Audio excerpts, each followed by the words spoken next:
there are many followers who've been watching our video and trying to implement into their lives. They defined their goals, broke them down into small steps and tried implementing them into their routine. So the problem they faced after that is right after 2 or 3 weeks, they couldn't maintain their interest. They faced some hardship in crawling out of the bed every morning. So they requested us to come up with some steps on how to be more persistent. And we have 5 steps here. So step 1 says, keep your eye on your why. If you go back and look through my channel, there's a video on how important it is to have some whys defined in your life. In the video I have told you, when you have a list of the whys, you either stick them in front of your bed where you can see them right after you get up, or on your study table where you sit down to work, you know what you're working for.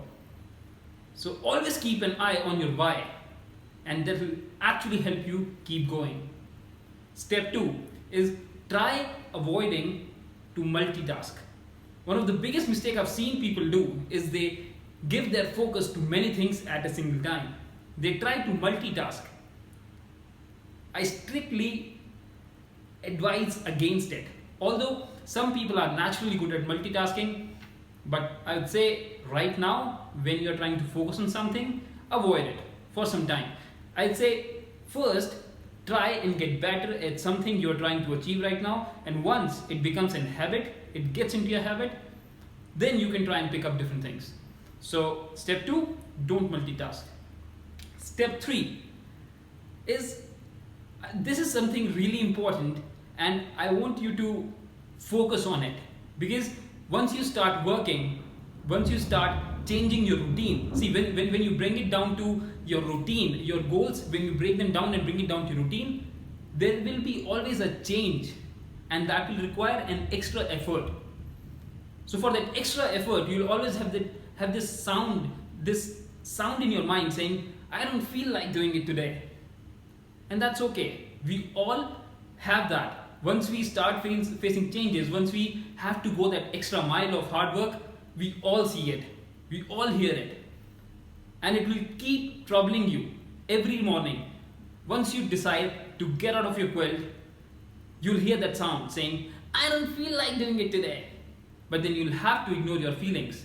So step 3 is ignore your feelings. This is the only time you'll hear me saying it, but when you are in your work mode, ignore your feelings.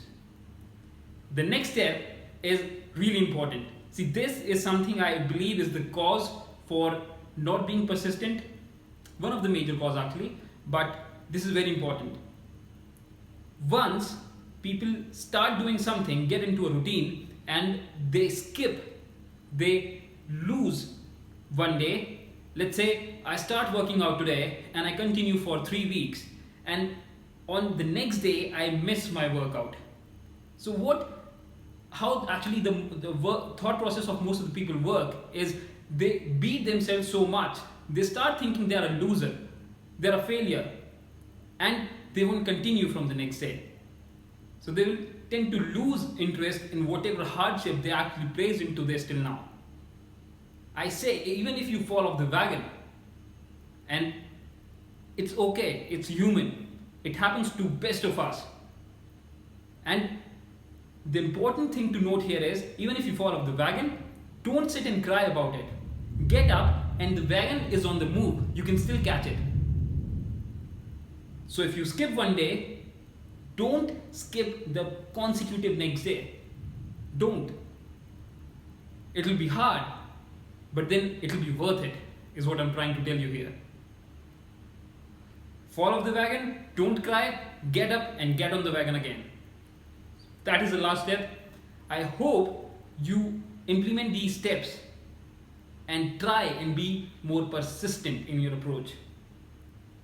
So thank you for watching the video. I hope you're working on yourself and becoming a better version of yourself.